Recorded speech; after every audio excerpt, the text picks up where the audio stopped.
अब प्यार मोहब्बत के दुनिया में चले गए, बहुत हो गई ना उनका गाना ना जी है ना। सुनी है जाई फरे पर आई सुनाओ।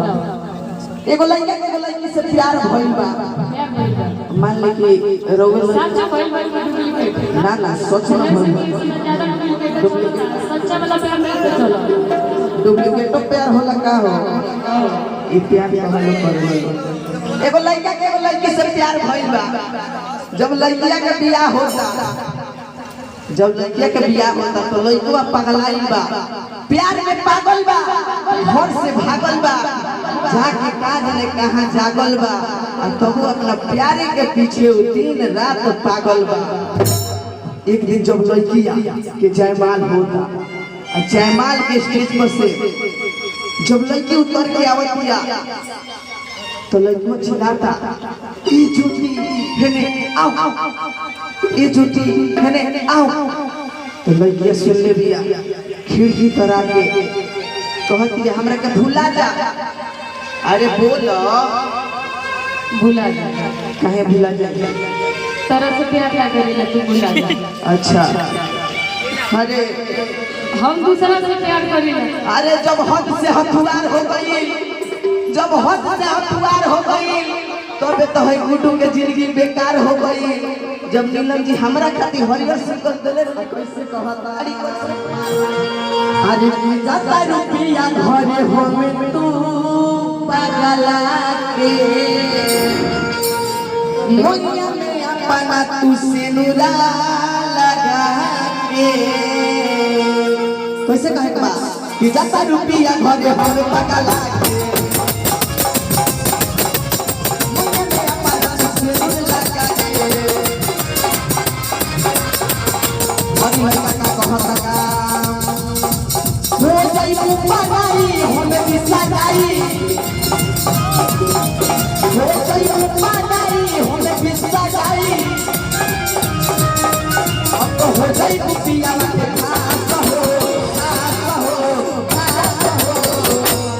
लड़का का कहता अरे की तो हरी मारे बस कर सुनाई करिला जाई होई मुडुआ खेला कहो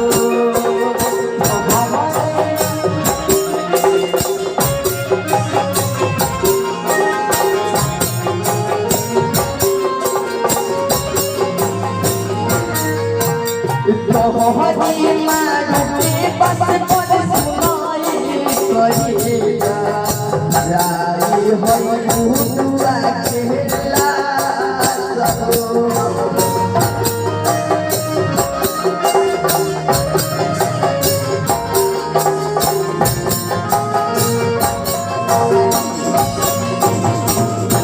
जान जान जइतू हो पहचान जइतू हो जान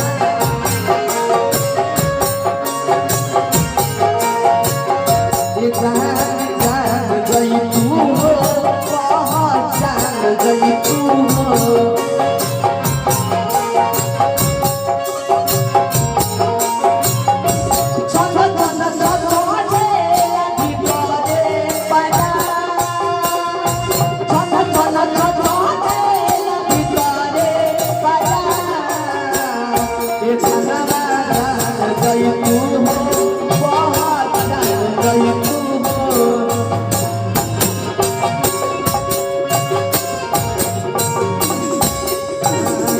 हरे मारे बस पर सुनाए करिला जाई होई मुडुआ खेला कहो।